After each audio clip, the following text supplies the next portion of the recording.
पिछले लेक्चर में, मैं उसी को आगे बढ़ाने जा रहा हूँ। और फटाफट हम लोग रिकैप कर ले थोड़ा सा, है ना। डायमेंशन लिखने के लिए 5 लेटर का ज़रूरत पड़ा था। मास के लिए m, लेंथ के लिए l, टाइम के लिए t, करंट के लिए a या I, हम लोग ये टेम्परेचर के लिए k या थीटा। मास 5 kg हो तब भी m, 5000 kg हो तब भी m, चींटी का मास लेंगे एक्सप्रेस करेंगे तब भी m, और हाथी का मास एक्सप्रेस करेंगे तब भी m। सिर्फ मास का पद की यही मास के लिए है तो उसके लिए m लेटर का इस्तेमाल करोगे। Length, breadth, height, depth, radius, circumference, जिसको लेंथ के स्केल पर मापा जा सकता है उसके लिए l लिखेंगे। मीटर में हो, सेंटीमीटर में हो, माइल बोले थे, फीट बोले थे, है ना, गज बोलते हैं, सब के लिए क्या लिखना है, l ही लिखना है डायमेंशनल फार्मूला में। टाइम सेकंड में हो, मिनट में हो, आवर में हो, डेज हो, सेंचुरी हो, मिलेनियम हो, डिकेड हो, जो भी होगा टाइम के लिए t ही लिखा जाएगा। करंट के लिए a, टेम्परेचर के लिए k, A derived from ampere, के ड्राइव्ड फ्रॉम केल्विन, ये सिखाए थे। उसके बाद में छोटा छोटा फार्मूला बताया था, x to the power 2, x to the power 3, x to the power 5, x to the power 2 into x का power -4, x to the power -2, x to the power 2, x का पावर 6, डिवाइड कर रहे हो तो x का power -4, इस तरह से x का पावर -2, x का पावर 4, पावर का पावर मल्टीप्लाइड हो जाता है। किसी चीज़ का पावर 0 बोले तो 1 बोले, एक का पावर कुछ भी बोले ले, नंबर हो गया, कोई भी number plus minus lakh crore जो भी लिखना हो, फ्रैक्शन में लिखना हो, उसका वैल्यू क्या होगा 1। मैं डायमेंशन में लिखना सिखाया था पिछले क्लास में, मैं बोला एरिया, अब कुछ नहीं लिखना सिखाया या हुआ है तो एरिया का l², एरिया का l², वॉल्यूम के लिए l3, m0 l² t0 लिखना सीखे थे। l³ से काम चलेगा। डेंसिटी बोले थे, mass density, mass by volume, ml-3 लिखना सिखाए थे। स्पीड वेलोसिटी, स्पीड और वेलोसिटी दोनों दो चीज़ है लेकिन डायमेंशनली दो both are same. Distance by time, length by time लिखते थे LT-1। एक्सेलरेशन बोले थे बच्चों, एक्सेलरेशन का डायमेंशन है ना, change in velocity by time, velocity by time लिखाए थे LT-2। फोर्स का डायमेंशन बोला MLT-2। जो पढ़ा हुआ है वो दिमाग में रखना है, रटने का चीज़ नहीं है डायमेंशन, वो आप डराया निकाल के बोल सकते हो लेकिन प्रैक्टिस से आपको याद रहेगा, है ना, फोर्स का डायमेंशन। उसके बाद मैं बोला था मोमेंटम,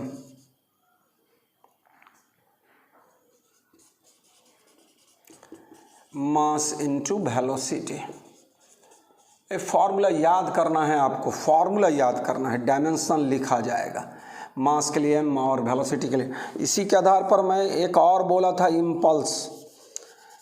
क्लासरूम रहता लाइव वाला तो क्या करते हम, इम्पल्स का फार्मूला पूछते कि पिछले क्लास में क्या लिखाए थे, तो कुछ ऐसा है नहीं माहौल, तो फोर्स इनटू टाइम मैं लिखा चुका था। फोर्स का dimension MLT-2 into T MLT-1।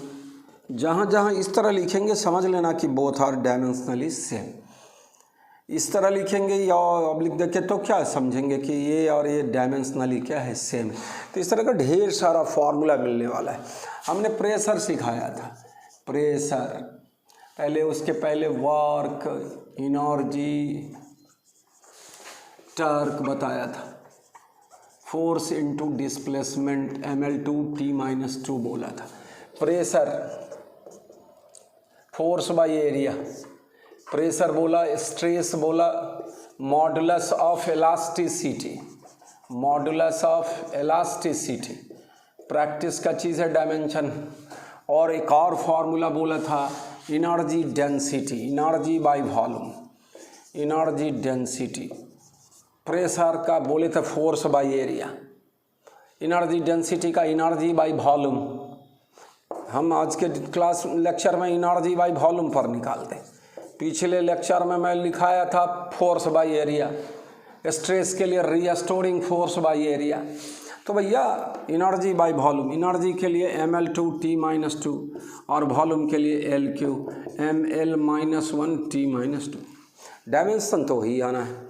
मैं पिछले क्लास में आपको पिछले लेक्चर में मैं बताया ग्रेडियंट मीन्स अभी इतना ही समझना है, डिवाइडेड बाय लेंथ, है ना, और रेट बोला डिवाइडेड बाय टाइम। आगे कैलकुलस सिखाएंगे तो उसमें आपको, है ना, आप 10th जस्ट पढ़ के आए हो, अभी कैलकुलस से वाकिफ़ नहीं होंगे, इसलिए हम लोग जब कैलकुलस की भाषा सीखेंगे तब ग्रेडियंट का मीनिंग और कैलकुलस के टर्म में सिखाऊंगा। लेकिन अभी सिंपल डायमेंशन फार्मूला लिखना है, उसमें रेट का मतलब समझ लेना डिवाइडेड बाय टाइम, और ग्रेडियंट का मतलब समझ लेना divided by length, divided by distance, है ना। तो बच्चों मैं बोलूं, अभी सामने में प्रेशर लिखा हुआ है, प्रेशर ग्रेडियंट कोई पूछे, डायमेंशन फार्मूला बोलो, सारा ये टर्म सब आगे के चैप्टरों में, अलग चैप्टरों में मिलेगा। एक पढ़ाएंगे विस्कोसिटी, फ्लो ऑफ फ्लूइड्स, उसमें आएगा प्रेशर ग्रेडियंट टर्म। लेकिन अभी हमको प्रेशर ग्रेडियंट का मतलब सिर्फ इतना से काम है हमको, pressure by gradient, sorry length, gradient means divided by length. जब भी टेम्परेचर ग्रेडियंट बोले तो टेम्परेचर बाय लेंथ, तो प्रेशर ग्रेडियंट, प्रेशर का डायमेंशन ml-1 T-2 और L ml-2 T-2, यह प्रेशर ग्रेडियंट के लिए लिखे। अभी डायमेंशनल फार्मूला के बारे में पिछले लेक्चर को रिकैप कर रहे थे, पिछले लेक्चर के आधार पर मैं बोला, है ना, तो मैं एक लिखा दूँ पहले इस तरह से, आज का क्लास समझ लो यहीं से है, gradient mean divided by length, अभी इतना से काम करना है। रेट मतलब बोलेंगे डिवाइडेड बाय टाइम, जहाँ इस तरह का वर्ड का इस्तेमाल होगा हम लोग इसका यूज करेंगे, इस कंसेप्ट का। मैं आगे लिखा दूँ इसी में, temperature gradient, temperature gradient, simple बात, टेम्परेचर बाय लेंथ,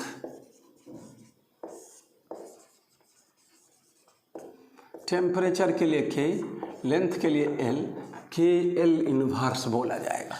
तो ये डायमेंशन को रिवाइज करने का कोशिश की, 5 लेटर से ही डायमेंशन लिखना है, मोस्टली ये MLT से ही काम चलता है, मास, लेंथ, टाइम। शुरू में 3 ही फंडामेंटल क्वांटिटीज़ था, बाद में चल के 7 फंडामेंटल क्वांटिटीज़ आया था। अमाउंट ऑफ सब्सटेंस के लिए मोल लिखा है, और लुमिनस इंटेंसिटी के लिए कैंडला। रेयर केसेस कहीं कहीं हम लोग को कैंडला का यूज दिखाई देगा, है ना। तो मोल का तो केमिस्ट्री में मोल कंसेप्ट से ही स्टार्ट होता ही है पढ़ाई लिखाई, तो वहाँ तो बार बार मोल आएगा। अभी भी हम डायमेंशन और सिखाने जा रहे हैं आपको, पहले कुछ डायमेंशन सिखा लेते हैं, तब डायमेंशन के अगले टॉपिक पर चलते हैं, डायमेंशन से अलग रिलेटेड बात करते हैं। इसको फिर मिटा ले हम लोग, आगे तब लिखाते हैं। प्रेशर सिखाएं ml-1 T-2, volume L3, temperature के लिए K। कुछ हट के भी नया डायमेंशन हम लोग सीखेंगे अब। तो पहले अब जो सिखाने जा रहे हैं नया टर्म, एक सरफेस टेंशन, एलोन चैप्टर है ना, प्रॉपर्टीज ऑफ मैटर में एलोन टॉपिक होगा सरफेस टेंशन। सरफेस एनर्जी, उसी चैप्टर में ये भी टर्म मिलेगा हम लोग को, surface energy. Newton's law of motion में स्प्रिंग कांस्टेंट, स्प्रिंग पढ़ेंगे, स्प्रिंग कांस्टेंट। स्प्रिंग कांस्टेंट का दूसरा नाम फोर्स कांस्टेंट भी बोला जा सकता है, फोर्स कांस्टेंट। इस तरह लिखने का मकसद मैं बताया ना आपको कि सारे का डायमेंशन क्या होगा, सेम होगा। तो सरफेस टेंशन का फॉर्मूला लिखा जाएगा generally force by length. Surface energy के लिए लिखेंगे एनर्जी बाय एरिया वाला बात कर देंगे। अब देखो जहाँ तहाँ है सब फोर्स बाय लेंथ। फोर्स के लिए फोर्स का डायमेंशन ml-T-2, मैं पिछले क्लास में बोल रहा था 10-20 बार मैं बोल दिया, अभी तो और चलते चलेगा और सब में आएगा। और लेंथ के लिए L गॉन, ml0T-2 लिखा जाएगा या mt-2 लिखा जाएगा। स्प्रिंग कांस्टेंट, फोर्स कांस्टेंट सब एक ही टर्म, अलग अलग है लेकिन सबका डायमेंशन क्या होगा, सेम होगा। यूनिट बोले तो न्यूटन पर मीटर, और इसके आधार पर kg × सेकेंड का पावर -2।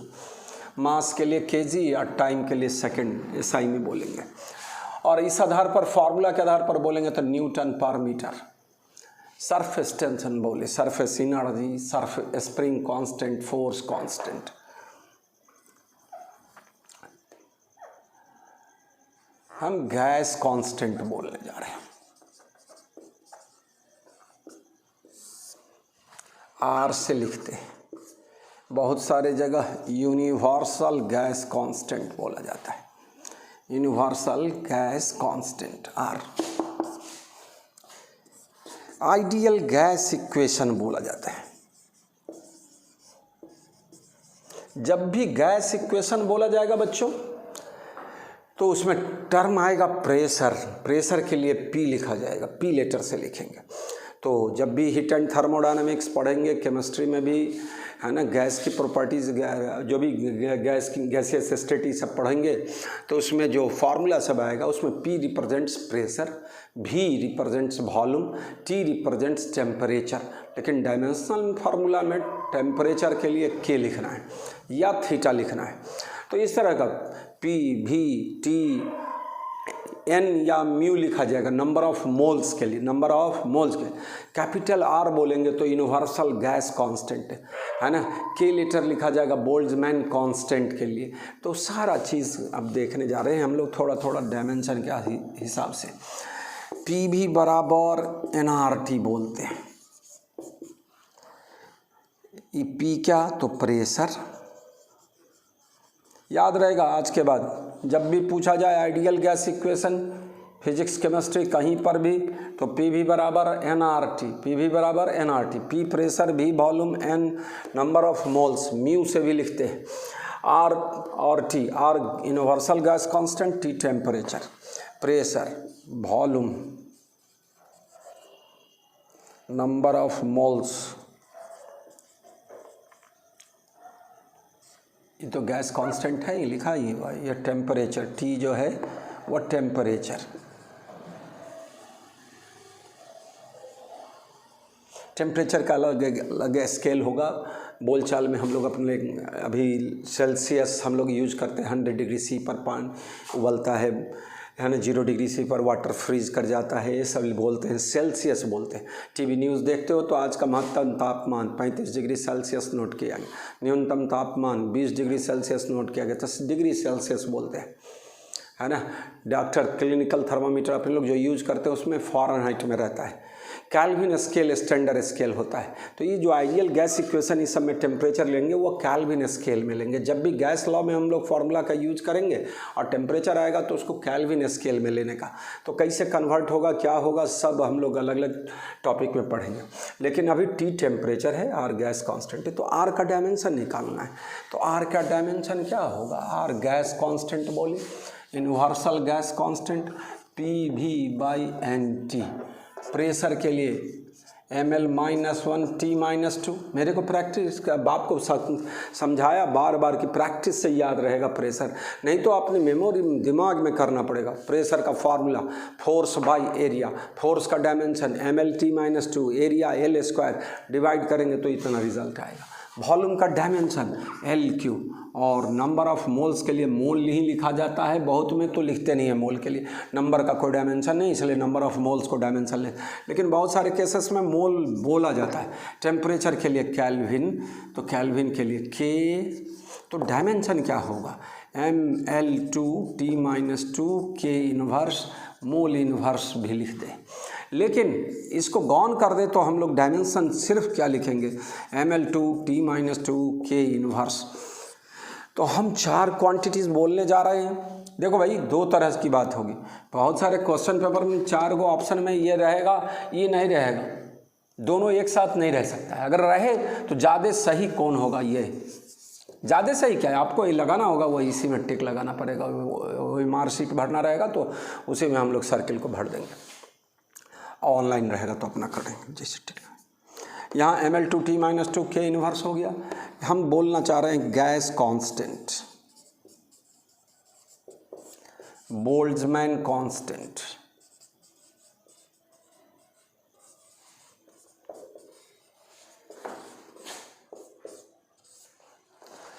थर्मल कैपेसिटी, हीट से रिलेटेड डायमेंशन है। एंट्रोपी सब होता है एनर्जी बाय टेम्परेचर, सिर्फ इसमें एनर्जी बाय टेम्परेचर और मोल भी नीचे में होता है, लेकिन जनरली मोल के डायमेंशन को हम लोग लिखते नहीं, नंबर ऑफ मोल्स को। अगर लिखना पड़े तो हम लोग मोल इनवर्स लिखे गैस कांस्टेंट के लिए। सिर्फ एनर्जी बाय टेम्परेचर, एनर्जी का डायमेंशन mL2T-2 है ना, कईयक हो गया, कईयक बार हो चुका है और बार बार रिपीट होगा। mL2T-2 बाई K टेम्परेचर के लिए, तो mL2T-2 K इनवर्स समझ कर लिखना पड़ेगा आपको अपने से बार बार इसको। तो ये डायमेंशनल फार्मूला लिखना सिखा रहे हैं हम। हीट एंड थर्मोडायनेमिक्स में इस तरह का चीज़ मिलने वाला है, सारा क्वांटिटी हीट एंड। एक नया वर्ड मैं सिखा रहा हूँ, एंट्रोपी। थर्मल कैपेसिटी है ना, थोड़ा अमाउंट, 5 आदमी का खाना बनेगा, चावल बनेगा, तो उसमें अमाउंट ऑफ हीट कम लगेगा। लेकिन वही 500 आदमी का एक फंक्शन हो रहा है जो आजकल लॉकडाउन में वो सारा बंद है ना, लेकिन तब भी है ना, लोग कहता है क्या, जो बाहर में फंसा हुआ है उसके लिए खाना बन रहा है, बड़ा बड़ा बर्तन में बनता है, तो उसका थर्मल कैपेसिटी क्या होगा। वही चावल बनेगा 100 आदमी 500 आदमी के लिए, तो उसके लिए ज़्यादा उसको ज़्यादा हीट की दरकार होगी, तो वह थर्मल कैपेसिटी उस केस में ज़्यादा बोला जाएगा, है ना। एंट्रोपी एक टर्म आया है। एंट्रोपी फिजिक्स और केमिस्ट्री का वर्ड है यार, इम्पॉर्टेंट वर्ड है एंट्रोपी। अभी 11th और 12th में अपने फिजिक्स में बहुत न के बराबर चर्चा है, डायमेंशन में ही इसकी चर्चा होती है थोड़ी। और हीट एंड थर्मोडायनेमिक्स में सेकंड लॉ ऑफ थर्मोडायनेमिक्स की चर्चा होगी, उसमें होगा। केमिस्ट्री में ज़्यादा भी है, लेकिन फिजिक्स का ही वर्ड है, या फिजिकल केमिस्ट्री बोलेंगे तो केमिस्ट्री रिलेटेड विथ फिजिक्स, मतलब जो केमिस्ट्री फिजिक्स से रिलेटेड होगा उसको फिजिकल केमिस्ट्री बोलते हैं। उसमें माप तौल की ही बात करेंगे, मेजरमेंट की ही बात करेंगे फिजिकल केमिस्ट्री में। तो एंट्रोपी एक ऐसा वर्ड है जो डिसऑर्डरनेस, सिस्टम के डिसऑर्डरनेस को मापता है। डिसऑर्डरनेस का मतलब समझते हो बच्चों, है ना। एफेजर्ड मतलब रैंडमनेस, बढ़ जाना, तो रैंडमनेस को मापने वाले क्वांटिटी को एंट्रोपी बोलते हैं। कोई सब्सटेंस सॉलिड स्टेट में है तो उसकी एंट्रोपी वर्स अरेंज वे में होगा। लिक्विड है तो उसमें ज़्यादा क्या हो गया, फ्लोइंग टेंडेंसी, इधर उधर रैंडमनेस बढ़ जाएगा। गैस हो गया तो और ज़्यादा रैंडमनेस होगा। तो अगर हम आइस की बात करें तो आइस के केस में एंट्रोपी क्या होगा, कम, लिक्विड में उससे ज़्यादा, और वही गैसेस फॉर्म में चला जाएगा तो क्या होगा, एंट्रोपी बढ़ जाएगी। और एंट्रोपी का दूसरा मतलब समझिए, अगर हमारा टाउन एकदम पीसफुल है, सारा सिस्टम में काम हो रहा है, तो एंट्रोपी सिस्टम की कम है। और अगर डिसऑर्डरनेस बढ़ जाए, मर्डर हो जाए, बैंक लूटा जाए, कहीं कोई आग लगा दे, कोई सारा सिस्टम डिस्टर्ब हो जाए, तो कहेंगे कि सिस्टम की एंट्रोपी एकाएक बढ़ गई। तो entropy is the measure of disorderness. Disorderness को मापने वाले क्वांटिटी को एंट्रोपी बोलेंगे थर्मोडायनेमिकल सिस्टम में। तो हम लोग एंट्रोपी इस तरह समझे कि दिन प्रतिदिन नेचर का क्या हो रहा है, डिसऑर्डरनेस बढ़ रहा है, तो हम लोग बोलेंगे नेचर की एंट्रोपी दिन प्रतिदिन बढ़ती जा रही है। तो हम एंट्रोपी एक वर्ड बताए जिसका हम लोग अपने प्रैक्टिकल लाइफ में भी क्या कर सकते हैं, यूज कर सकते हैं, है ना। मोहल्ले में झगड़ा हो रहा है, ये हो रहा है, कोई फ़ोन कर दिया, वह यार फ़ोन अभी रखो मेरे, है ना, अभी मोहल्ला का एंट्रोपी एकाएक बढ़ गया, वो हल्ला हो रहा है। तो ये एंट्रोपी वर्ड हो गया, हम लोग बोलचाल में भी इस्तेमाल कर सकते हैं। लेकिन मूलतः फिजिक्स और केमिस्ट्री में एंट्रोपी का मतलब हो गया डिसऑर्डरनेस को मापने वाली क्वांटिटी को हम लोग, फिजिकल क्वांटिटी को एंट्रोपी बोलेंगे। लेकिन एंट्रोपी का फॉर्मूला क्या होगा, energy by temperature. Change in entropy का फॉर्मूला बताएंगे, तो change in entropy is entropy, और heat energy by temperature, heat amount of heat by temperature बोलते हैं। लेकिन amount of heat is the form of energy, तो हीट का dimension भी एनर्जी का, इसलिए एनर्जी बाई टेम्परेचर से हम लोग सारे काम कर रहे हैं। तो अब डायमेंशन लिखना सिखा दिए। मैं आपको अब अगले किसी भी लेक्चर में, चाहे जब भी हम लोग लाइव होंगे तो क्या होंगे, इस तरह पूछेंगे कि गैस कांस्टेंट का डायमेंशन किसके बराबर बोला गया था। तो Boltzmann constant, thermal capacity and entropy. और थोड़ा सा उसमें लूफॉल्स भी है कि अगर मोल को कंसीडर करेंगे तो गैस कांस्टेंट का डायमेंशन अलग हो जाएगा। और बोल्ट्जमैन कांस्टेंट को बोलते हैं गैस कांस्टेंट बट्टा एवोगाड्रोज नंबर ऑफ मोल्स, तो उस केस में तो energy by temperature he formula. मैं थोड़ा वैल्यू भी लिखा देता हूँ गैस कांस्टेंट का, बोल्ट्जमैन कांस्टेंट। अभी से वैल्यू सब याद करोगे।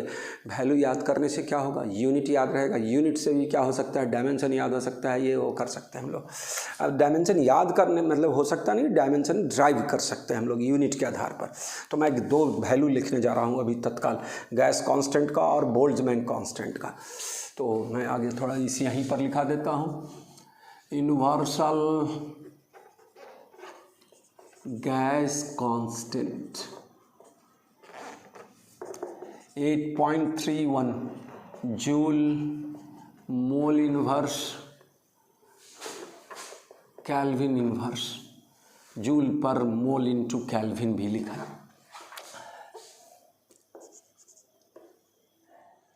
Boltzmann constant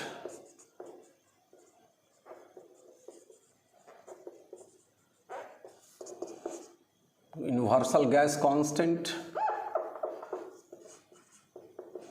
universal gas constant by Avogadro's number. ये वैल्यू बार बार इसलिए लिखाएंगे कि आपको प्रैक्टिस के से याद हो जाए और फिजिक्स केमिस्ट्री दोनों में हम लोग को इसका एडवांटेज मिलेगा। Universal gas constant 8.31 joule SI में, और एवोगाड्रोज नंबर होता है 6.022 इंटू 10 का पावर -10⁻23। इसको जो काटे तो आएगा 1.38 इंटू 10 का पावर -23 जूल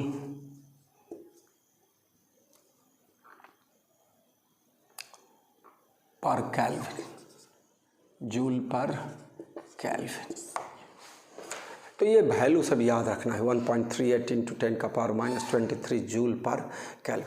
इतना को फिर से राइट डाउन करिए। अभी डायमेंशन लिखना सिखा रहे हैं, नए नए क्वांटिटीज़ को, वो तो चलते रहेगा पूरे फिजिक्स में, पूरे 11, 12 क्या बोले आगे भी। अगर आप फिजिक्स से रिलेटेड हो गए, इंजीनियरिंग में जाओ या BS फिजिक्स में मतलब BSc MSc जो भी करेंगे, सारी जगह हर चैप्टर में आपको डायमेंशन और यूनिट का चर्चा होना ही होना है।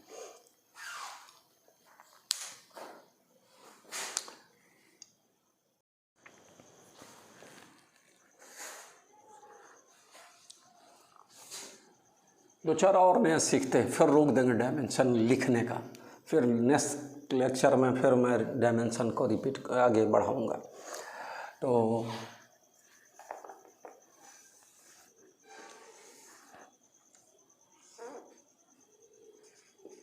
Coefficient of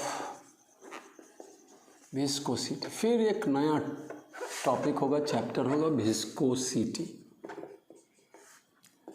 coefficient of viscosity के लिए सिंबल ईटा बोलते हैं।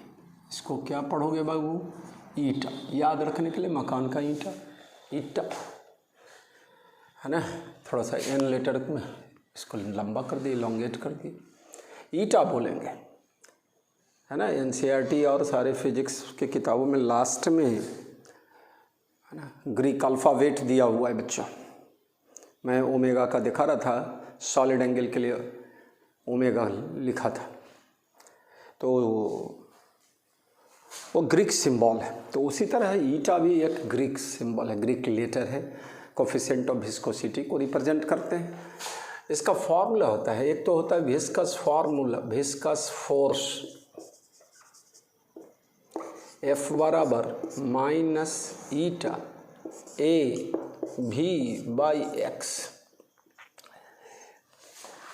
F is force, A is area. अब कौन किस चीज़ का एरिया, लेयर का एरिया बोलते हैं, लेकिन अभी एरिया। और V/x, V is the velocity और x इज द डिस्टेंस। तो V/x वेलोसिटी ग्रेडियंट बोलेंगे। हमने आपको सिखाया, बोला कि डिवाइडेड बाय लेंथ हो तो ग्रेडियंट बोला जा सकता है, तो वेलोसिटी ग्रेडियंट। तो हमको चाहिए इसका डायमेंशन। फोर्स का डायमेंशन हमारे सारे बच्चे को आ रहा है जो हमसे इंटरेक्ट हैं, अभी कांटेक्ट में हैं। वो एरिया का आ रहा है, वेलोसिटी का आ रहा है, एक्स डिस्टेंस का आ रहा है, तो ईटा का निकाला जा सकता है। ईटा का फॉर्मूला होगा, प्लस माइनस से डायमेंशन को कोई मतलब नहीं है इस माइनस सिंबल का। तो यहाँ पर ईटा बराबर F into x by A into भी।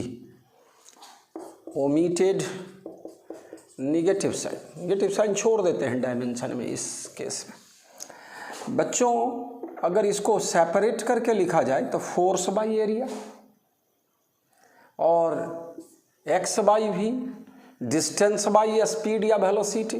फोर्स बाई एरिया को हम लोग प्रेशर भी लिख सकते हैं, लिखेंगे, और डिस्टेंस बाई स्पीड को टाइम लिखेंगे, तो प्रेशर इनटू टाइम ये भी लिखा जा सकता है ईटा के लिए।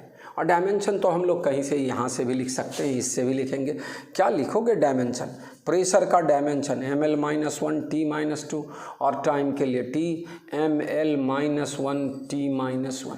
या हम लिखे इस संदर्भ में कि प्रेशर का ऐसा यूनिट होता है पास्कल, टाइम का यूनिट सेकंड, तो इसका ऐसा यूनिट जो लिखा जाएगा वो पास बनता है, Pa into S, pascal into second. पास प्रेशर इंटू टाइम से आया है पास, है ना। तो मैं बोलूँ ऐसा unit of coefficient of viscosity, नया वर्ड है कोफिशिएंट ऑफ। बहुत सारा वर्ड से तो टेंथ के नीचे भी वाकिफ़ हैं, लेकिन ये सब थोड़ा नया नया टर्म सब आएगा। ऐसा unit of coefficient of viscosity is pass. पा कहाँ से आया? पास्कल से, और एस सेकेंड से। और इसका दूसरा यूनिट क्या बोल सकते हैं हम लोग? Newton area metre square. यहाँ मीटर, एक मीटर से मीटर कट गया, है ना। यहाँ वेलोसिटी का LT-1, हम लोग न्यूटन अभी जस्ट बोला प्रेशर इनटू टाइम, तो न्यूटन पर मीटर स्क्वायर इनटू सेकेंड, तो न्यूटन सेकेंड मीटर-2 या पास। और CGS यूनिट बोलेंगे, CGS unit of coefficient of viscosity,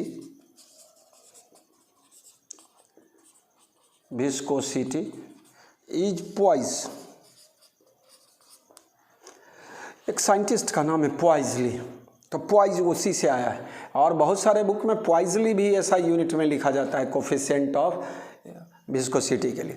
तो हमको इसका ज़रूरत पड़ेगा आगे के सवाल में, डायमेंशन क्या है, जब हम लोग सवाल बनाएंगे तब। तो मैं अभी से आपको लिख दिया इसलिए कि आप याद रखो, है ना। फोर्स का ऐसा यूनिट न्यूटन जानते हैं बच्चों, CGS यूनिट डाइन जानते हैं। तो उसी तरह ऐसा unit of coefficient of viscosity आपको पास याद रहना चाहिए। दूसरा न्यूटन इंटू सेकेंड मीटर-2, और CGS यूनिट पॉइज बोला जाएगा।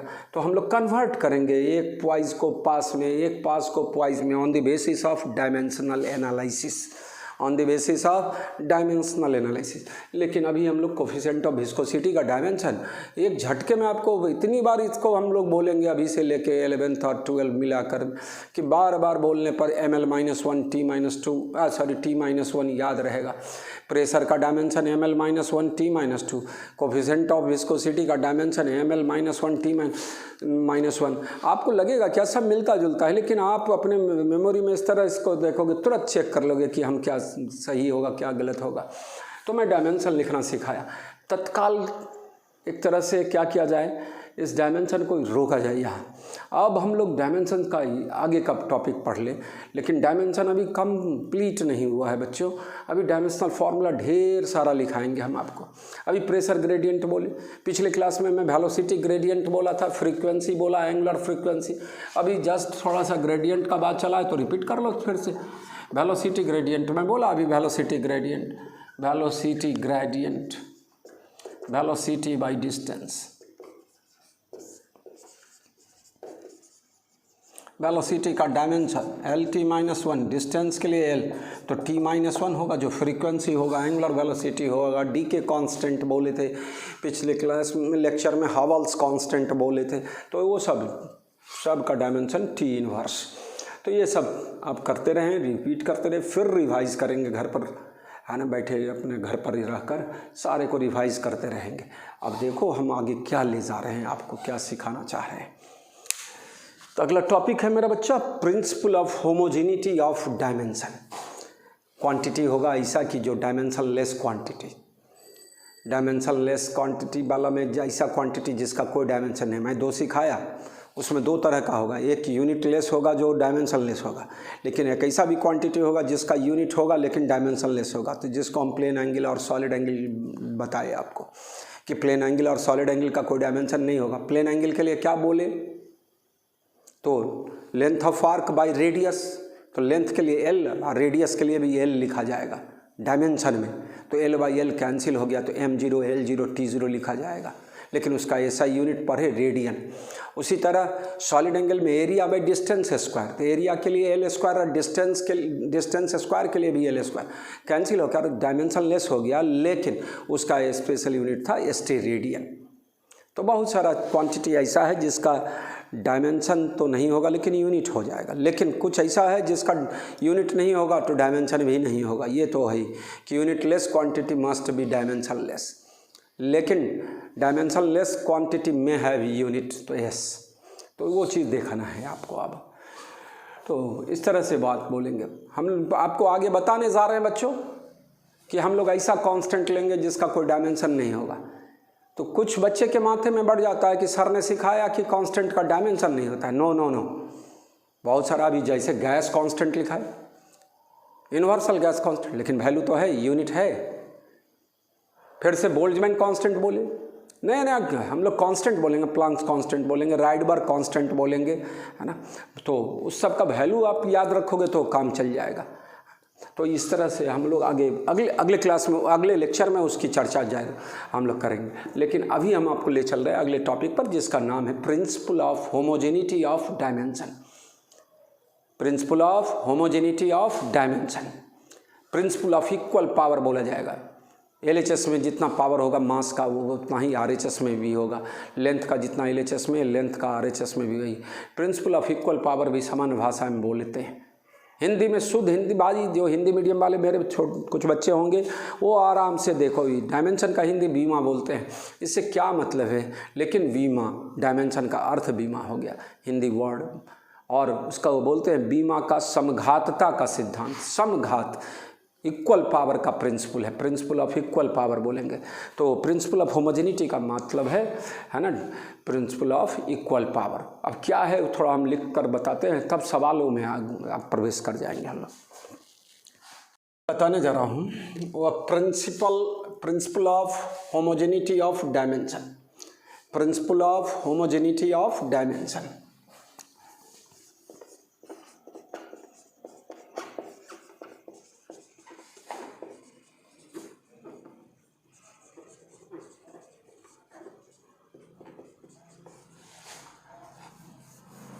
Principle of homogeneity of dimension।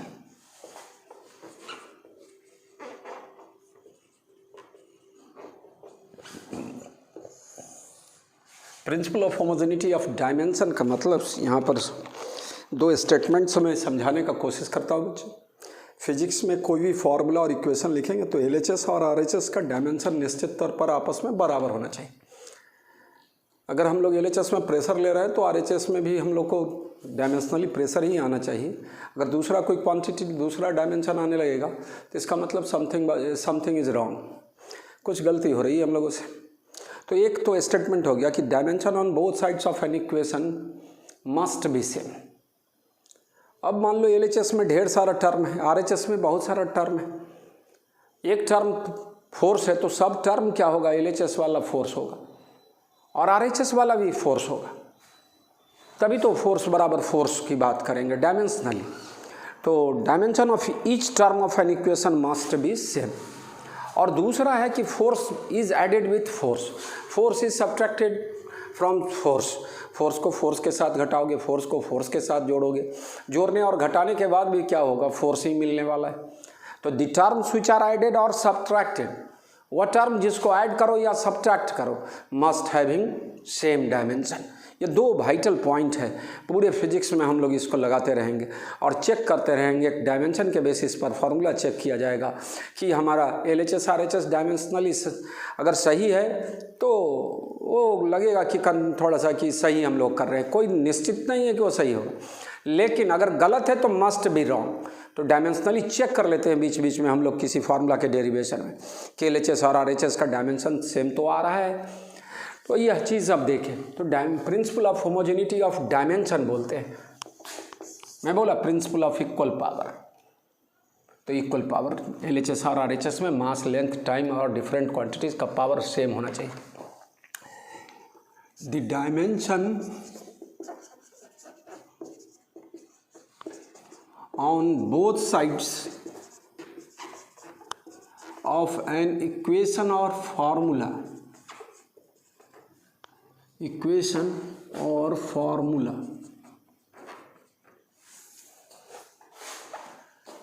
Must be same. Must word का इस्तेमाल हो रहा है, अनिवार्य necessarily must be same.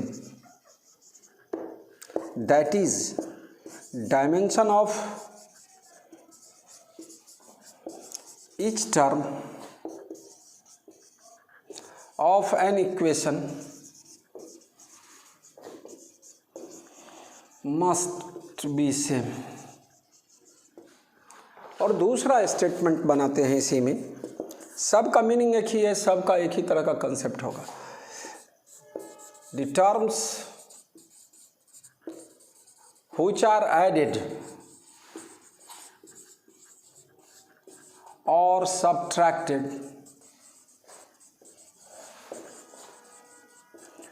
must have same dimension। अपने फिजिक्स में जो भी फॉर्मूला और इक्वेशन आएगा, जो आपस में ऐड हो रहा है, तो वो जो ऐड होने वाला क्वांटिटी है वो डायमेंशनली क्या होगा, सेम होगा।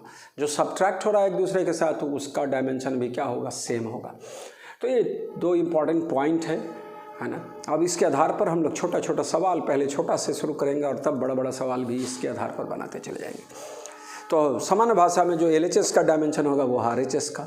LHS में जितना टर्म होगा, जितना है, तो सब टर्म का डायमेंशन आपस में बराबर होगा। RHS में भी जितना टर्म होगा सब का आपस में बराबर होगा। LHS और RHS भी आपस में बराबर होगा।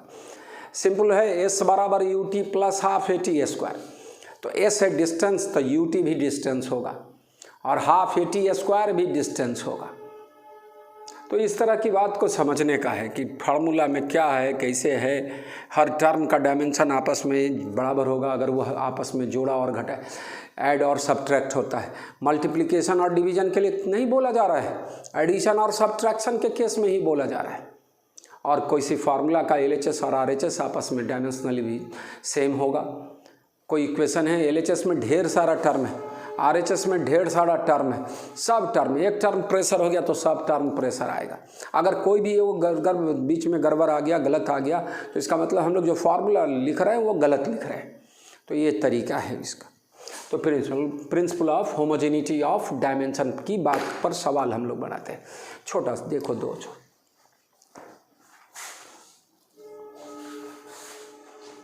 इसको मिटा लो।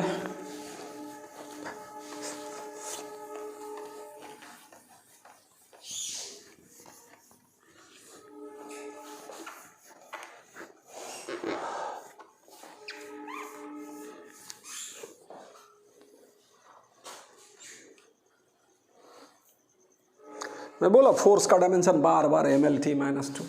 तो पहला सवाल हम लोग वहीं से स्टार्ट कर लेते हैं थोड़ा सा।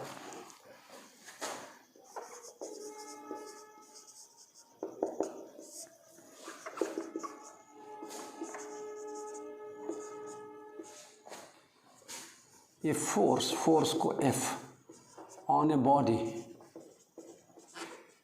Eight time T is given as, कोई फोर्स का फॉर्मूला है, F बराबर AT plus BT square plus CTQ D minus T4 where A, B, C and D are constant. Force T time T के लिए पावर अलग अलग है। अभी फाइंड द डायमेंशन ऑफ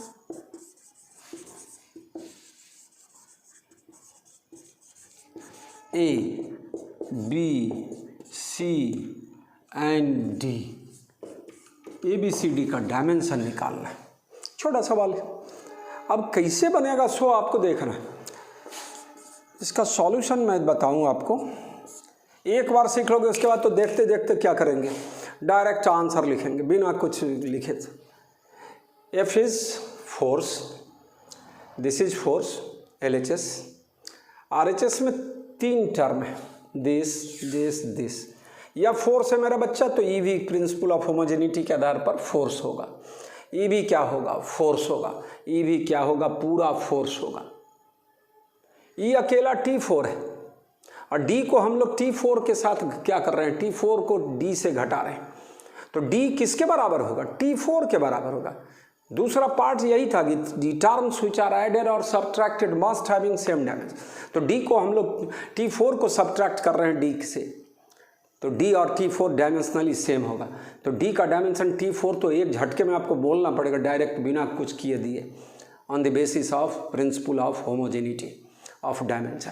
लेकिन चलिए सिस्टम में एक एक करके थोड़ा समझना है। अभी हेयर AT बराबर F ये लिखेंगे डायमेंशनली, या फोर्स है तो ये भी फोर्स होगा डायमेंशनली। और भी भाषा बना सकते हो, डायमेंशन ऑफ AT बराबर डायमेंशन ऑफ फोर्स। मेरा बच्चा A बराबर क्या होगा? फोर्स बाई टाइम या डायमेंशनली। फोर्स के लिए क्या लिखोगे? mLT-2, टाइम के लिए T mLT-3। तो A का डायमेंशन निकल गया हमको mLT-3। देखोगे बोलोगे खुद AT बराबर F तो ये बराबर F बाई T होगा डायमेंशनली। अब फोर्स बाई टाइम क्या होगा सो आप देख सकते हो। दूसरा टर्म है BT² RHS में। तो अगेन BT² बराबर F डायमेंशनली बोलना जरूरी है, और नहीं तो तोड़ के बोला जाए तो डायमेंशन ऑफ BT² बराबर डायमेंशन ऑफ F। तो BT² B बराबर क्या होगा? F by T² on the basis of dimension dimensionally. अब B का डायमेंशन तो लिख ही देंगे हम लोग। फोर्स के लिए mLT-2, टाइम स्क्वायर T², ऊपर जाएगा -2 तो mLT-4। B का भी निकल गया। अब इस C को निकालने के लिए हम शॉर्टकट ले चले आपको। D किसके बराबर होगा? T4 के बराबर। क्या होगा? हेयर D बराबर T4 डायमेंशनली। आपके मन में आ गई, सर ने डायमेंशनली वर्ड लिखकर काम चला लिया, D बराबर T4। लेकिन आपको कोई पूछे व्हाई तो आपको सेकंड स्टेटमेंट याद है कि the terms which are added और subtracted must having same dimension. तो हम लोग T4 को D में से घटाते हैं, तो D और T4 डायमेंशनली क्या होगा? बराबर। तो डायरेक्ट लिखा जाएगा D बराबर T4। अगर इसी फार्मूला प्लस रहता तब भी वही लिखते। T का पावर 5 होता तो D बराबर T5 लिखा जाता। D माइनस इनर्जी होता तो D इनर्जी के बराबर होता। तो जो टर्म जोड़ा और घटाया जाएगा वो आपस में डायमेंशनली क्या होगा? बराबर होगा। तो D T4 पहले ही निकल गया, M0 L0 T4 बोल सकते हैं। अब क्या है? नाउ फाइनली हम लोग इस टर्म के लिए बोले CTQ और नीचे क्या लिखेंगे? T4। ये क्या हाँ से लिख दिए भाई? तो मैं बोला D माइनस T4 T4 के बराबर होगा। फोर्स माइनस फोर्स बराबर फोर्स होगा। लेंथ माइनस लेंथ बराबर लेंथ होगा, तो d माइनस T4, d तो अननोन है तो T4 तो नोन है, तो d भी किसके बराबर होगा, T4 के बराबर होगा। तो इसको घटाकर भी क्या मिलेगा, T4 ही बोलेगा। तो ये हम लोग डायरेक्ट लिखे थर्ड टर्म के लिए, CT3/T4 बराबर कितना, 4। अब क्या निकलेगा, यह डायमेंशनली वर्ड लिखते रहना है। क्या होगा, TQ और T4, T बचेगा, FT हो जाएगा। अब तो निकल गया भाई, MLT-2 और टाइम के लिए T, तो MLT-1 ये। तो C का डायमेंशन क्या मिल गया, MLT-1। तो इस तरह के सवालों को अगर हम इसको गौर कर दे तो तुरंत ये सब देखने के साथ फटाफट D माइनस T4, तो D T4 के बराबर होगा। मैं बताया गैस इक्वेशन बच्चों, गैस इक्वेशन में P किसको रिप्रेजेंट करेगा, तो प्रेशर, ऑब्वियस टर्म है। V किसके लिए, तो वॉल्यूम। T टेम्परेचर के लिए। गैस इक्वेशन, गैस के बारे में जब भी चर्चा हो फिजिक्स केमिस्ट्री में और उसमें टर्म आ रहा है कैपिटल T, तो वह टेम्परेचर के लिए होगा, और वह कौन स्केल में होगा, तो केल्विन स्केल में होगा। किस स्केल में बात करेंगे, तो केल्विन स्केल में। तो इस तरह से बात करते चलिए। एक छोटा सा सवाल में लेके चला और समझाने का कोशिश किया कि LHS और RHS का डायमेंशन निश्चित तौर पर बराबर होना चाहिए। LHS में जितना टर्म है तो यहाँ तो एक ही टर्म है, RHS में 3 टर्म है तो तीनों टर्म फोर्स के बराबर होना चाहिए। चौथा वो नीचे वाला में दिखाए कि वह टर्म जिसको ऐड और सब्ट्रैक्ट करोगे वो आपस में सेम होगा डायमेंशनली। तो D और T4 आपस में सब्ट्रैक्ट हो रहा है तो D बराबर T4 लिखा जाएगा। तो यह principal of homogeneity of dimension बोला जाएगा मेरे बच्चा। अब इससे थोड़ा सा और बड़ा सवाल ले चले, कुछ फार्मूला सब भी रटेंगे, अपने आप रटाते चला जाएगा, है ना। ठीक, आगे मैं दिखाता हूँ दूसरा प्रॉब्लम।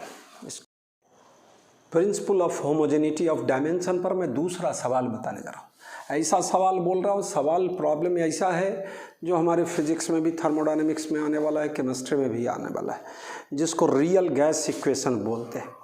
और वेंडरवाल साइंटिस्ट का नाम है, वेंडरवाल गैस इक्वेशन बोलते हैं, वेंडरवाल्स इक्वेशन ऑफ स्टेट भी बोलते हैं। तो अब बहुत आगे का चीज़ है, लेकिन डायमेंशन हमको बताना है, डायमेंशन से सिखाना है प्रिंसिपल ऑफ होमोजेनिटी। और तुम्हारे दिमाग में एक बार में अटैक करेगा कि प्रेशर, सर ने बोला गैस इक्वेशन, और P pressure, V volume, T temperature, R gas constant, इस तरह से डायरेक्ट फटाफट N number of moles, mu लिखा रहता है नंबर ऑफ मोल्स के लिए, और N हम लोग ज़्यादातर मेरी भाषा में देखोगे नंबर ऑफ मोल्स के लिए N लिखेंगे। अभी तो शुरुआत है, वो जैसे जैसे चैप्टर सब बढ़ेगा तो नंबर ऑफ मोल्स के लिए स्मॉल n लिखेंगे। तो प्रॉब्लम में real gas, ideal gas equation PV बराबर nRT बोले, है ना। प्रैक्टिकली मतलब कोई गैस आइडियल बिहेवियर को नहीं दिखाता है, वो रियल बिहेवियर वाली बात करेंगे। तो द रियल गैस इक्वेशन, और इसी का दूसरा नाम है van Waals equation of state.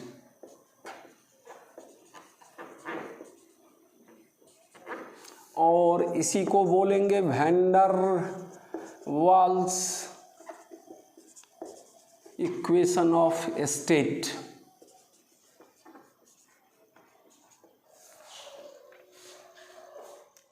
Van Waals equation of state is given as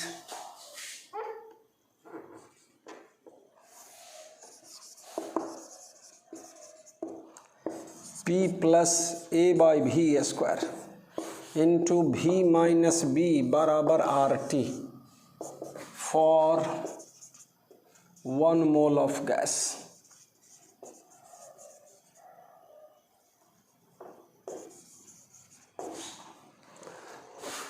यहाँ प्रॉब्लम क्या है, find the dimension of A, B, R का तो पहले भी बता दिए, PV बराबर nRT या PV बराबर RT से A, B एंड R, लेकिन इस सवाल में दिया है तो दिया है, A, B और R का डायमेंशन निकालना है। पहले क्वेश्चन समझ गए, एक इक्वेशन दिया हुआ है, फॉर्मूला दिया हुआ है, और उसमें आपको B का डायमेंशन बताना है, A का डायमेंशन बताना है, R का डायमेंशन बताना है। और ऑब्वियस टर्म है यहाँ नहीं भी लिखा हुआ है तो आपके माथे में नहीं है ये होना चाहिए कि लिखा ही नहीं हुआ है सर, अपने मन से लिख। अरे गैस इक्वेशन है, गैस के बारे में, और जब भी गैस इक्वेशन फिजिक्स केमिस्ट्री में लिखेंगे और पी टर्म आ गया तो समझ लो कि ऑब्वियस टर्म है, प्रेशर होगा, भी वॉल्यूम होगा, टी टेम्परेचर होगा, और गैस कांस्टेंट होगा। इसमें एन नहीं लिखे हैं, एन के लिए 1 लिख लिए हैं, इसलिए एन को गायब कर दी।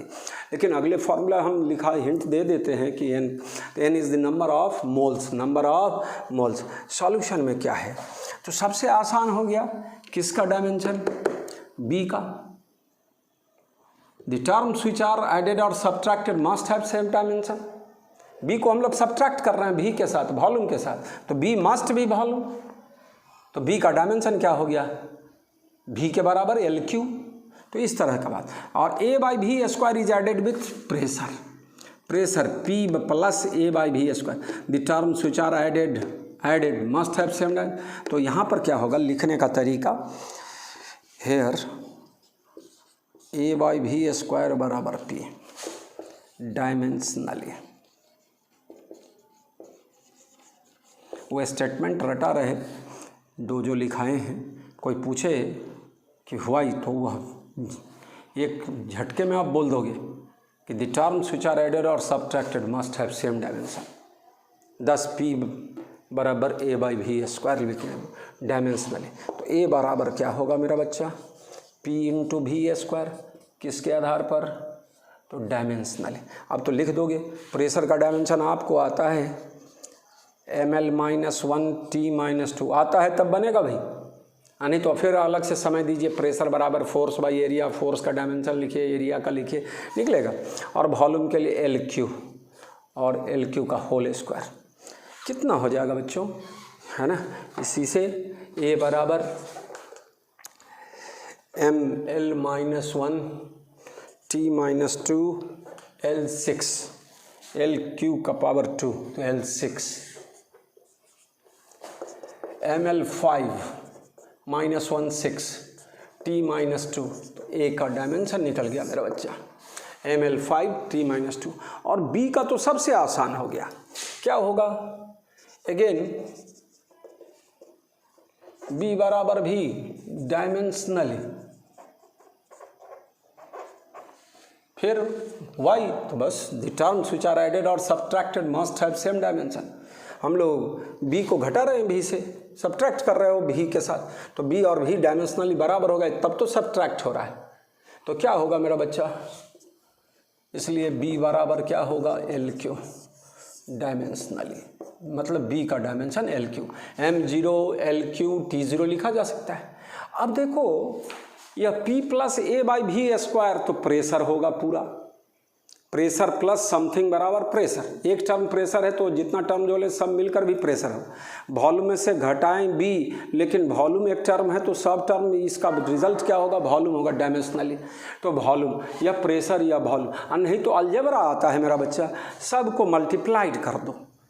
तो हम लोग कर दे थोड़ा मल्टीप्लिकेशन वाला बात कर दे, अलजेब्रा वाला, तो क्या होगा, नाउ फाइनली क्या करोगे, जो गुना करोगे तो पी भी प्लस ए बाई भी से भी कैंसिल, फिर minus P B minus A B by भी स्क्वायर बराबर आर टी। मेरा बच्चा यह पी भी बराबर आर टी लिख सकते हैं हम लोग, हर टर्म आपस में बराबर होगा और L H S R H S बराबर होगा डायमेंशन के हिसाब से। तो हेयर यह क्या दिया, P इंटू भी बराबर आर टी डायमेंशनली।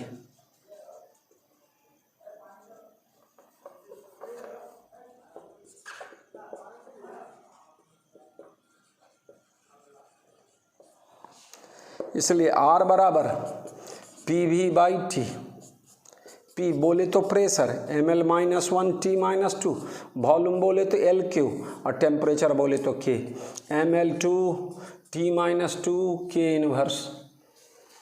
ये समझ में आया, मैं बोला gas constant, Boltzmann constant, thermal capacity, entropy all are dimensionally same, energy by temperature, ml2 T-2 के इनवर्स। तो इतनी बात सीखे।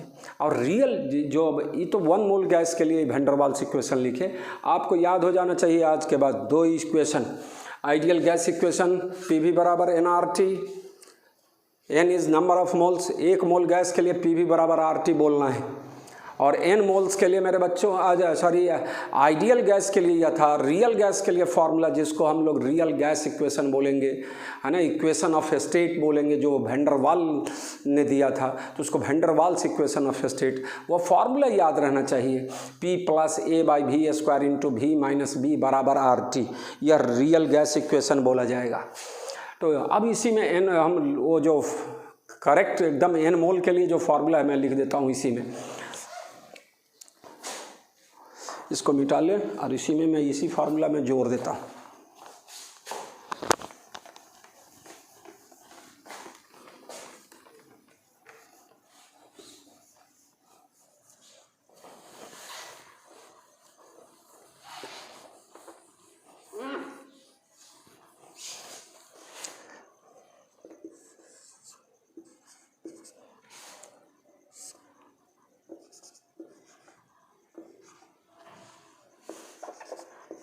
यह है van der Waals equation of state.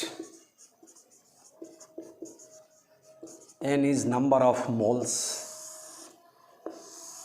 नया नया फॉर्मूला मैं बोलते रहूँगा और आप उसको क्या करोगे, जब आगे कंसेप्ट बनाने का बात आएगा तो कंसेप्ट बनाएंगे, लेकिन अभी फॉर्मूला कम से कम आपको क्या हो जाना चाहिए, याद होना चाहिए, और जो लेटर है उसका क्या, वो किस क्वांटिटी, फिजिकल क्वांटिटी को रिप्रेजेंट कर रहा है उसका पता हो जाना चाहिए।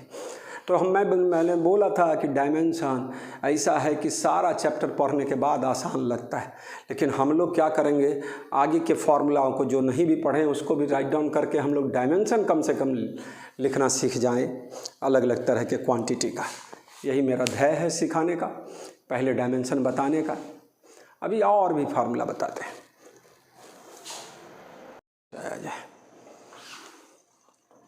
ये हो गया।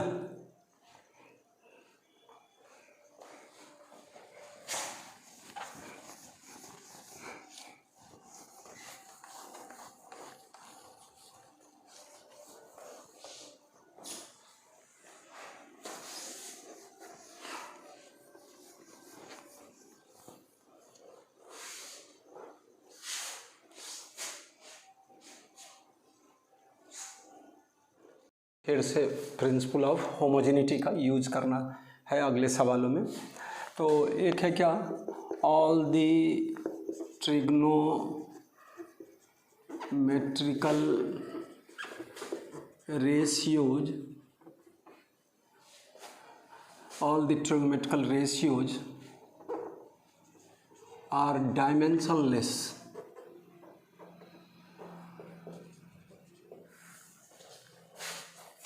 That is sin theta, cos theta, tan theta, etc. are dimensionless.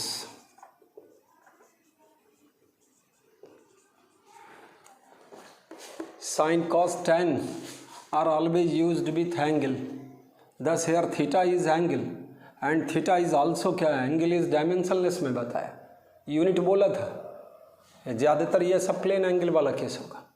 तो यहाँ पर हम लोग क्या बोलेंगे, इन दिस केस ये argument of sine cos tan theta, in this case theta is also dimensionless.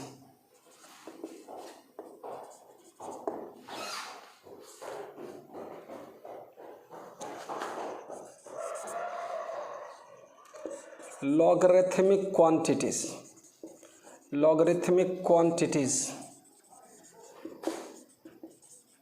are dimensionless.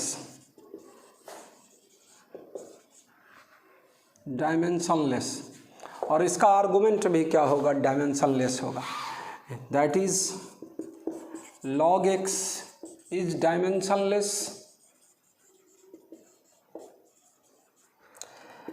and in this case x is also dimensionless.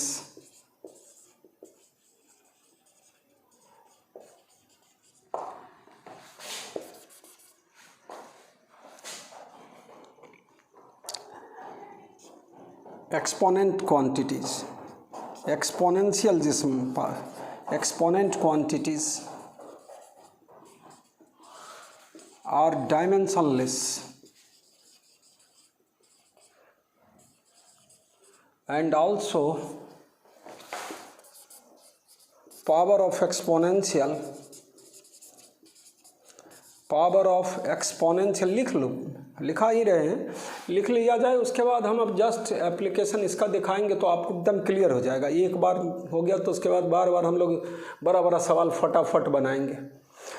तो also power of exponent is dimensionless.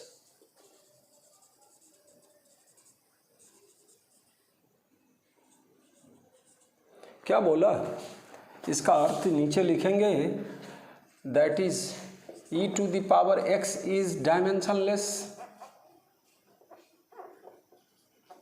Exponential, E exponential को represent करता है and x is also dimensionless. Power of exponential is always dimensionless, x is also dimensionless. इसको याद रखो। Value of ई मैं लिखा दूँ, एक्सपोनेंट एक इलेक्ट्रॉन के चार्ज के लिए भी लिखते हैं। स्मॉल लेटर तो सीमित है ना, और क्वांटिटीज ढेर है, तो एक ही लेटर को हम लोग अलग अलग जगह अलग अलग क्वांटिटी को रिप्रेजेंट करने के लिए लिखते हैं। यहाँ मैथमेटिकली ई एक्सपोनेंट कहलाएगा, एक्सपोनेंशियल। वैल्यू ऑफ ई बराबर 2.718, जिसको 2.72 अप्रॉक्सीमेशन में बोलते क्रम में सिखाते जा रहा हूँ। आगे मैं जस्ट इसी चैप्टर में आने वाला है ना। 8 है और 2 डेसिमल के बाद 2 अंक तक लिखना है, तो 5 से बड़ा है तो एक वाला एक जो है सो 1 से बढ़ जाएगा तो 2.72। और ई इनवर्स का ज़रूरत पड़ेगा बार बार फिजिक्स में 11th और 12 में तो ढेर बार आएगा। रेडियो एक्टिविटी चैप्टर में LR सर्किट, RC सर्किट, ये सब सिखाएंगे। उस केसेस में बहुत सारा चीज़ आएगा, तो वैल्यू कुछ रटा रहना चाहिए। तो ई इनवर्स का वैल्यू 1/2.718। अब देखो तुम सवाल बनाने जाओगे कि इसका कैलकुलेशन करने जाओगे तो ये रेडीमेड याद रखना पड़ेगा 0.368, और इसी को 0.37।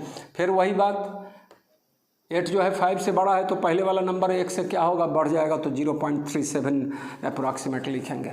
आज के बाद मेरे को आपको रटाना है कि power of exponential is always dimensionless. Physics chemistry और मैथ में तो जो है तो है ही, लेकिन फिजिक्स केमिस्ट्री में ई किसको रिप्रेजेंट करेगा, एक्सपोनेंट को एक्सपोनेंशियल बोलेंगे। ई का वैल्यू, इसको यूलर्स नंबर के नाम से भी जाना जाता है। Here E is called Euler's number.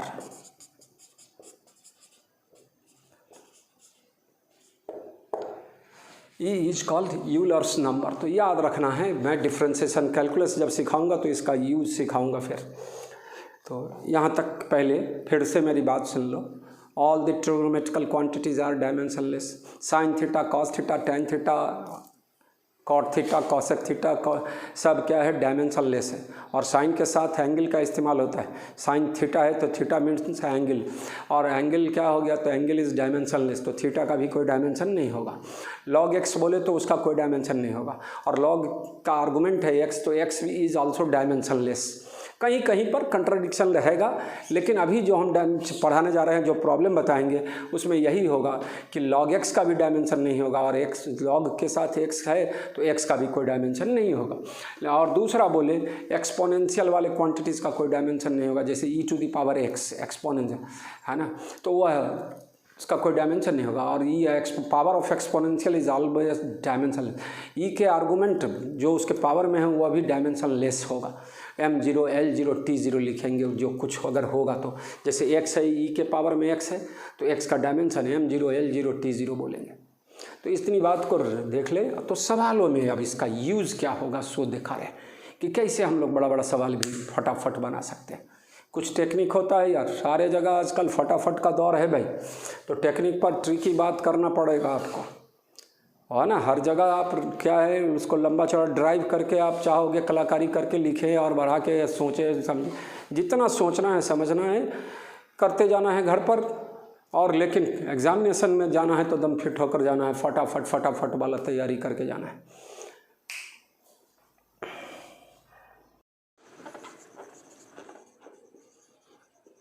Principal of homogeneity बता रहे हैं, LHS और RHS का डायमेंशन निश्चित तौर पर बराबर होगा। अभी जो सिखाएं कि साइन थीटा का कोई डायमेंशन नहीं होगा, कॉस थीटा का कोई डायमेंशन नहीं होगा और थीटा का भी कोई डायमेंशन नहीं होगा उस फार्मूला केस में। लॉग वाला का कोई डायमेंशन नहीं होगा, लॉग के साथ जो आर्गूमेंट होगा उसका कोई डायमेंशन नहीं होगा।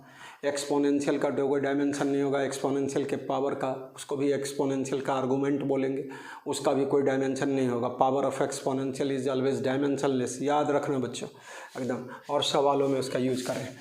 सिंपल सवाल, if velocity of A particle at time t is given as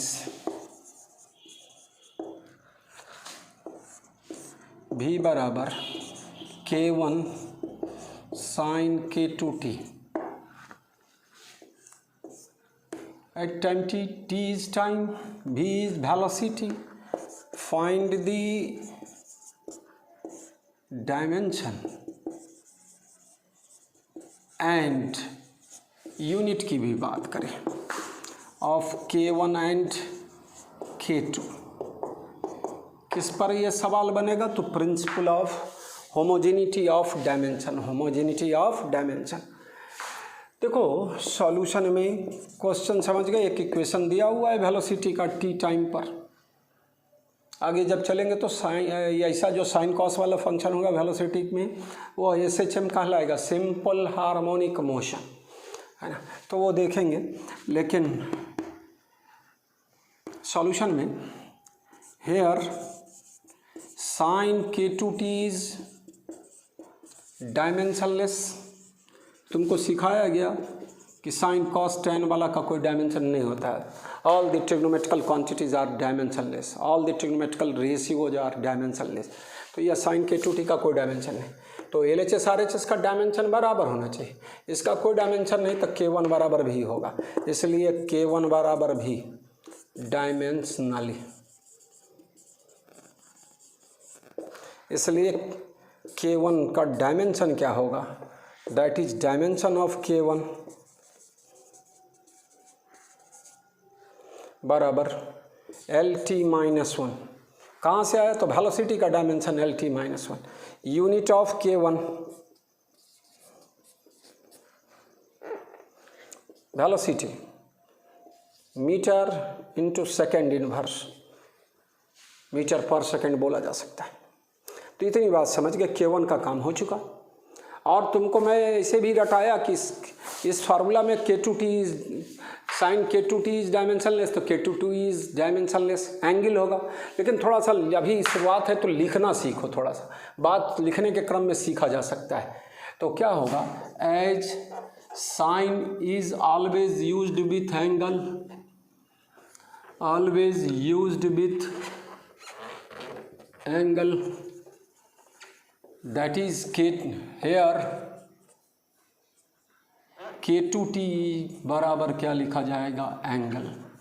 इसलिए K2 बराबर angle by time, angle by t time.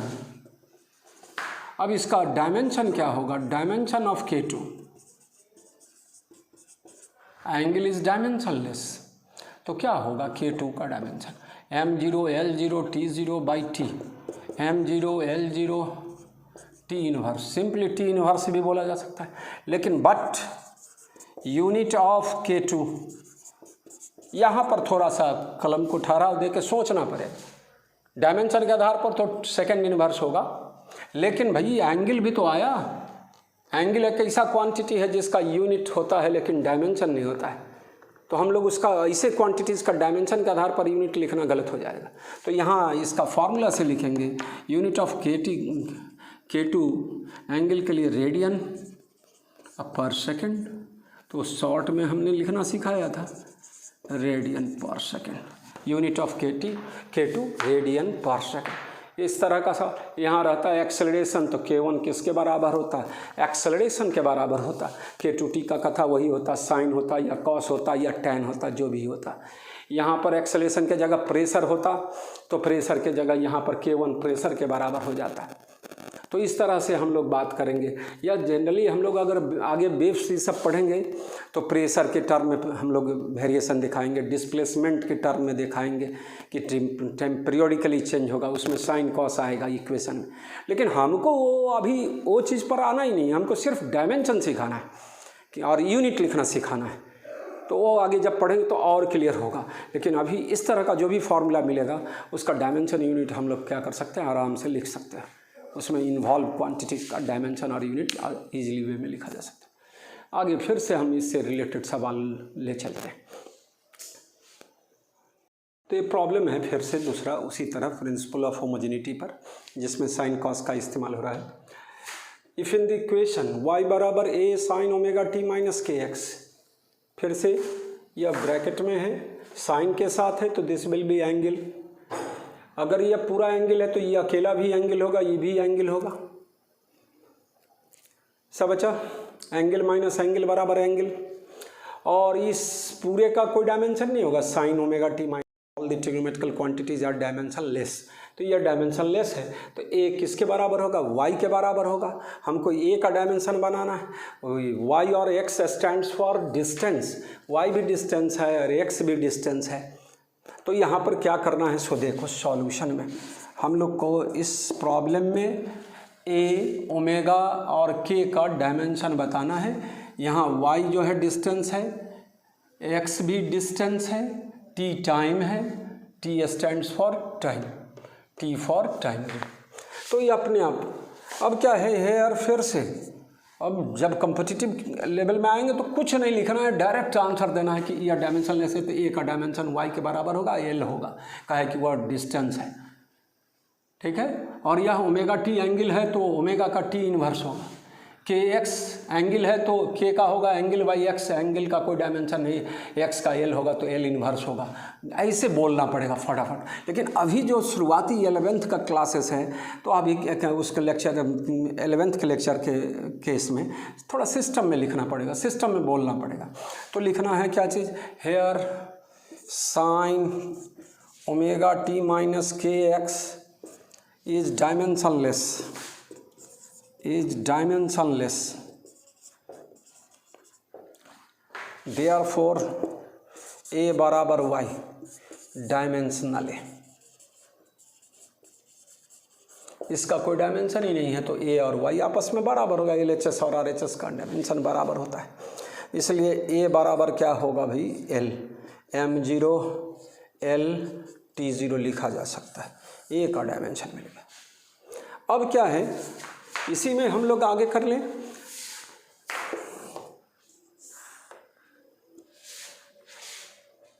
Omega T minus K X is also dimensionless, is also dimensionless.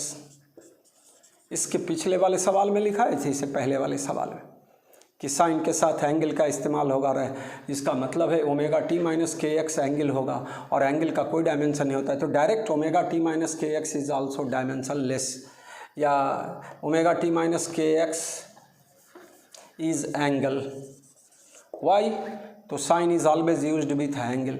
तो क्या लिखोगे भाई, omega T minus K X बराबर angle, omega T बराबर angle dimensionally लिखा जाएगा।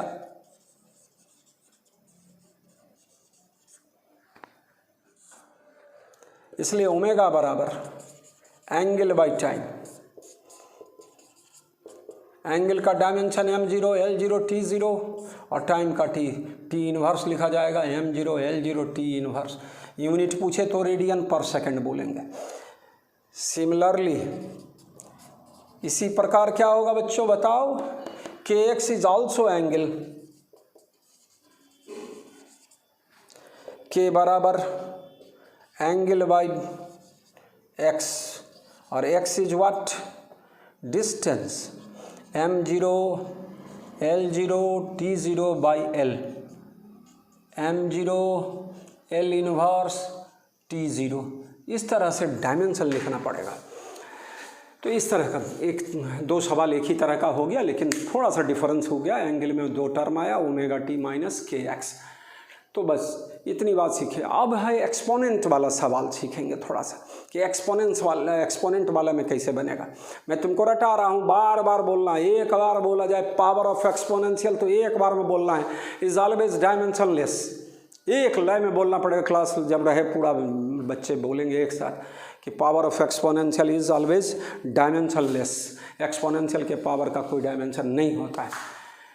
तो मैं इसको अब देखो एक एक्सपोनेंशियल वाला सवाल बता देता हूँ फिर से। अभी हम लोग स्थिर हैं थोड़ा एक ही टॉपिक पर, principle of homogeneity of dimension. तो वैन डर वाल्स इक्वेशन वाला बात दिखाए, वो तो बड़ा काम का हो गया कि वो आगे भी इक्वेशन पढ़ना है, अभी से उस इक्वेशन को लिखना सीख रहे हैं। उसी तरह का एक सवाल एक्सपोनेंट पर, एक्सपोनेंशियल वाला प्रॉब्लम।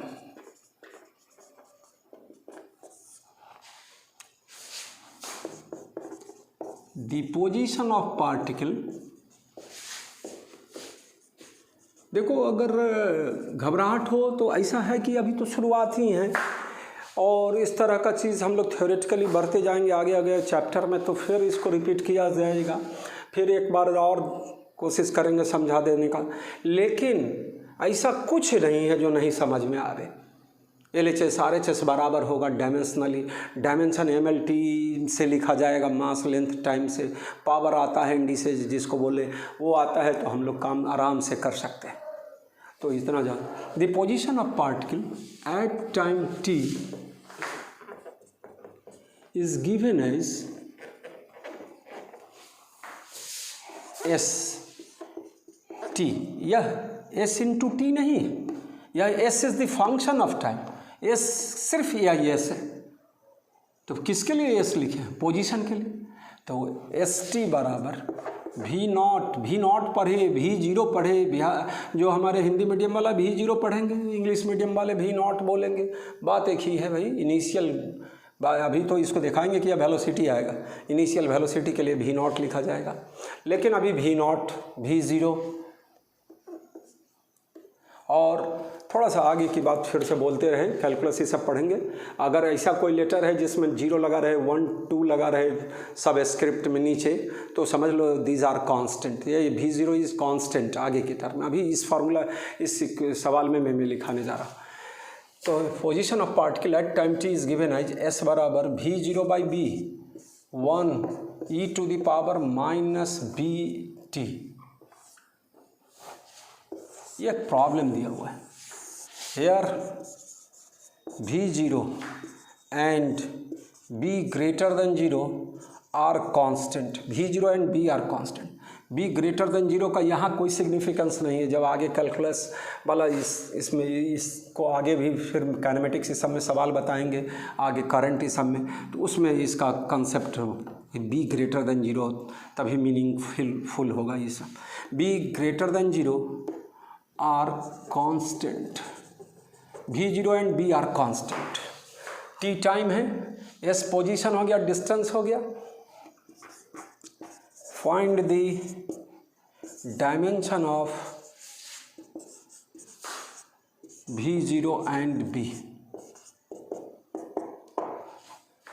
सबसे आसान किसका होगा? पहले तो B का लिखने का है, E का पावर -BT। मैं तुमको बार बार बोला, अभी तक कई बार हो चुका, कि एक्सपोनेंशियल के पावर का कोई डायमेंशन नहीं होता है। Power of exponential is always dimensionless. Exponential के आर्गूमेंट का कोई डायमेंशन नहीं होता। तो एक्सपोनेंशियल का पावर कौन है? तो BT।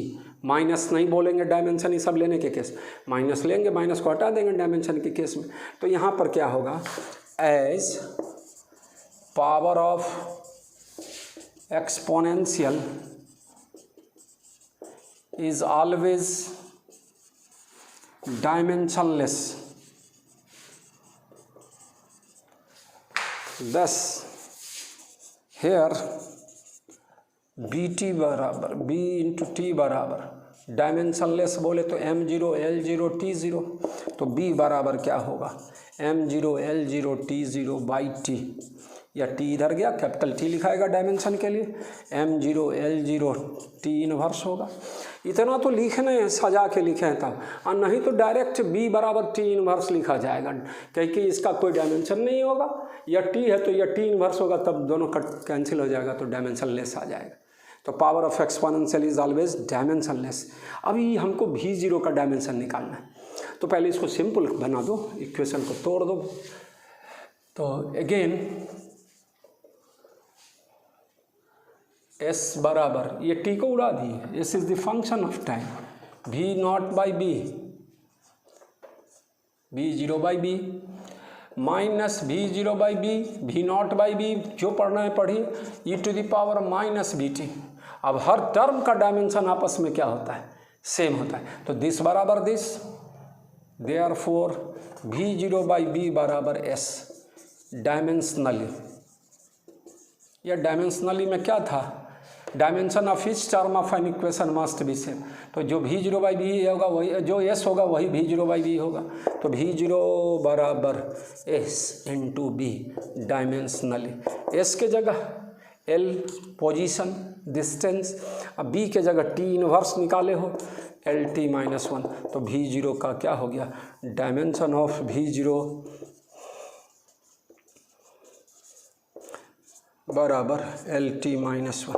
अब अगले लेक्चर में फिर इससे रिलेटेड 2-4 सवाल ऐसा जो पीछे पहले के कॉम्पिटिटिव लेवल के एग्जामिनेशंस में, स्टैंडर्ड एग्जामिनेशन सब में पूछा गया क्वेश्चन, 1-2 को देखेंगे इसी पर, principle of homogeneity of dimension पर।